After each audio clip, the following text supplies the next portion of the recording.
ఏమండి సాగితే గొప్పండి, సాగపోతే మ్యారేజ్లు ఏంటి తలకాయ చెప్పండి. అదే అదే అది సర్దుబాటులో సంసారం ఉంటుంది. అవును. ఇద్దరు పిల్లలు పుట్టిన తర్వాత ఇంకా 4 ఏళ్ళు 5 ఏళ్ళు సంసారం చేసి డైవర్స్ ఏమిటండి? ఆ మాట అంటే ఏంటంటే మా ఇద్దరికి కెమిస్ట్రీ కుదరట్లేదు, ఏదో వేవ్ లెంగ్త్ కుదరట్లేదు. ఏది వేవ్ లెంగ్త్ కుదిరింది? 100 పెళ్ళి ఇన్నాళ్ళు అయితే 5 గదిలో జరిగే సంబంధం ఎవరు చెప్తాడు?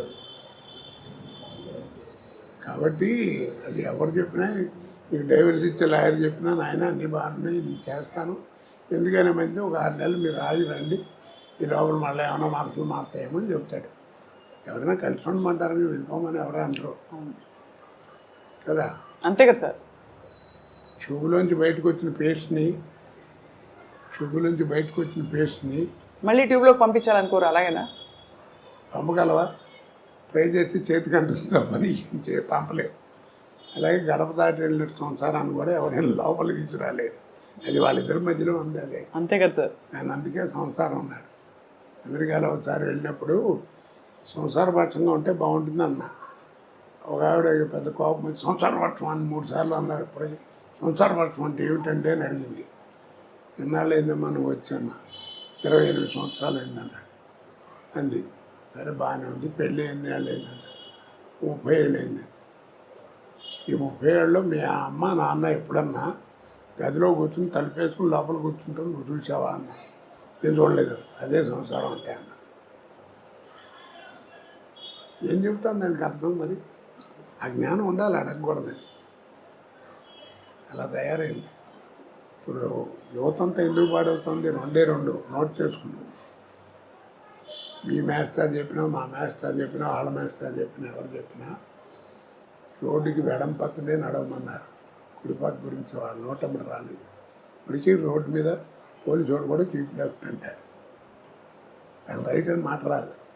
కుడిపక్క నడవటం కనుక నేర్చుకుంటే, ఎడం పక్క నడవటం నేర్చుకుంటే కుడిపక్క నడిపితే ఏంటి అనేది నీకే తెలుసు. ఇది చేయడు సాధన. కీప్ లెఫ్ట్ అంటే అందరూ ఆయన మా తండ్రి విన్నా అనుకోండి, కరెక్టే అనుకోండి గురుగారు, ఇప్పుడు కుడిపక్క నడిస్తే ఏమవుతుంది అంటాడు. ఏమవుతుంది? ఏరెట్టాడో మొహం బాగా పడతాడు. కాబట్టి దీన్ని బట్టి అర్థం నీకేంది? సాధన తక్కువ, వాదన ఎక్కువ. సాధన తక్కువ, వాదన ఎక్కువ. అర్థం? 2 మనకి విజ్ఞానం పెరగాలి. మనకి టీవీలు వస్తున్నాయి, ఫోన్లు వస్తున్నాయి, సెల్ ఫోన్లు వస్తున్నాయి, ఇంకా రకరకాల విజ్ఞానం పెరుగుతుంది. కానీ మనకి జ్ఞానం పోగొట్టుకుంటున్నాం. అమ్మ అని పిలవాలనే జ్ఞానం పోయింది. అది తప్పు కదా. మాతృభాష అన్నారు. అరం వాడికి అరం, తెలుగు వాడికి తెలుగు, తమిళ వాడికి తెలుగు. వాళ్ళ మాతృభాష ఎవరు కావాలి? తల్లితో సమానం అన్నారు. తల్లి పదం ఎంత గొప్పది. మనకి తెలియకుండానే ఎవరిని నేర్పకుండానే మనకేదైనా అనుకోకుండా దెబ్బతలితే అమ్మ అంటాం. ఎందుకంటాం కదా? అమ్మ ఎంత గొప్పది. తండ్రి ఒక ఏజ్ వచ్చిన తర్వాత వాడు నేర్పేది జ్ఞానం. తల్లి అట్ట కాదు. నువ్వు ఒక ఏజ్ వచ్చేంత వరకు నీకు నేర్పేది ఆల్ ఇంగ్స్ నేర్పేది mother. Talking, drinking, walking, sitting అన్నీ నేర్పేది మదరే, తల్లి. బిడ్డ ఎదుగుదలకి మాతృస్థన్యం ఎంత అవసరమో, బిడ్డ ఎదుగుదలకి మాతృస్థన్యం ఎంత అవసరమో, బిడ్డ మానసిక వికాసానికి మాతృభాష అంత అవసరం. ఇవన్నీ తెలుసుకోవాలి. ఎవరు చెప్తాడు? వాళ్ళ కుర్రాడు చెప్పేవాళ్ళు లేడు, వినేవాడు అంతకంటే లేడు.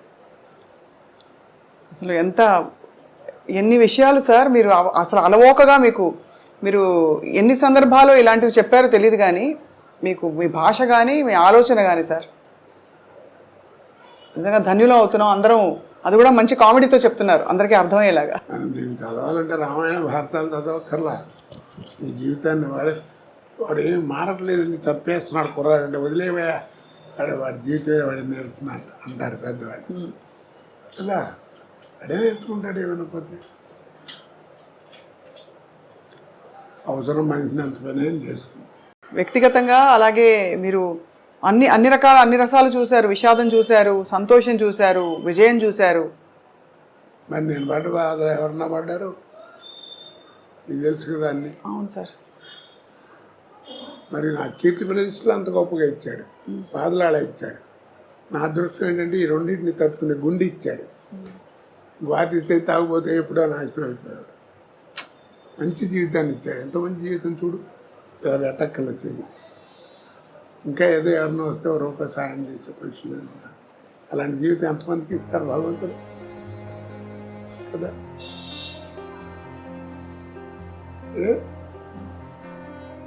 అన్నం పెడుతున్నావు నిజంగానే. అంటే మీరు భగవంతుని స్మరించుకొని అంత రెండింటిని అంత బేరేజు అంటే సమపాళ్లలో చూడగలుగుతున్నారని మీకు నమస్కారం చేశాను. ఏం చేస్తావు? కష్టం వచ్చినప్పుడు అలాగే కష్టం వచ్చినప్పుడు ఏం చేయను, నాకు నిద్ర పడదు.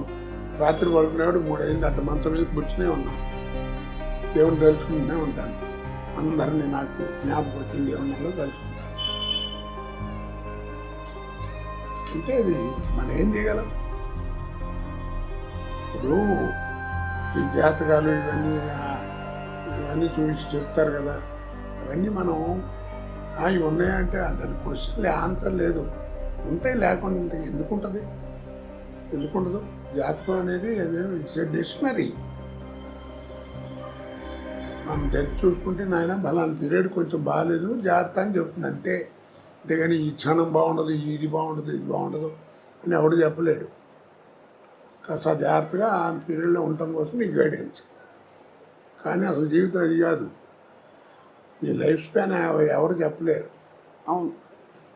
ఎందుకంటే నువ్వు తల్లి కడుపులోంచి బయటపడి భూమి మీద పడంగానే కేర్ మనం అరుస్తాం కదా, ఏడుస్తాం. అవును. ఇక్కడ కేర్ మనగానే పైన బేరం అనే డేట్ ఫిక్స్డ్. కేర్ మంటే పైన బేరం అనే డేట్ ఫిక్స్డ్. ఇక దాన్ని మార్చేదే లేదు. ఇక్కడ నుంచి అక్కడ ఈ ప్రయాణం కావద్దు. నీ ఆర్థిక స్థితిని బట్టి ఫస్ట్ క్లాస్లో వెళ్తావా, సెకండ్ క్లాస్లో వెళ్తావా, జనరల్ కంపార్ట్మెంట్. లైఫ్ మ్యారేజ్ అయితే it is linked with your wife. Sir మీరు మీ శ్రీమతి గారు ఇంత అన్యోన్యమైన దాంపత్యం కొనసాగించడానికి సార్ మూల రహస్యం ఏంటి సార్? ఇది ఇంతే జీవితం అని ఎవరికాలు చదువుకోవడం అండి. ఆ పాట మీరు మళ్ళీ పాడతారా సార్? ఎవరైనా వచ్చి మీకు చెప్తే భద్రం బీ కేర్ఫుల్ బ్రదరు. అది ఎప్పుడో పాడామా, మనం పాడామా, శ్రీ గారు పాడాడు. అవును. అంటే అది ఆయన గోపాలను అది మీకు తెలియదు. మీకు ముందు పరేష్ రాజుతో చేయించారు, అది బాగాలేదని మళ్ళీ నాతో చేయించారు. అదే ఆ పాట సార్? ఆ పాత్రే పాత్ర అదే.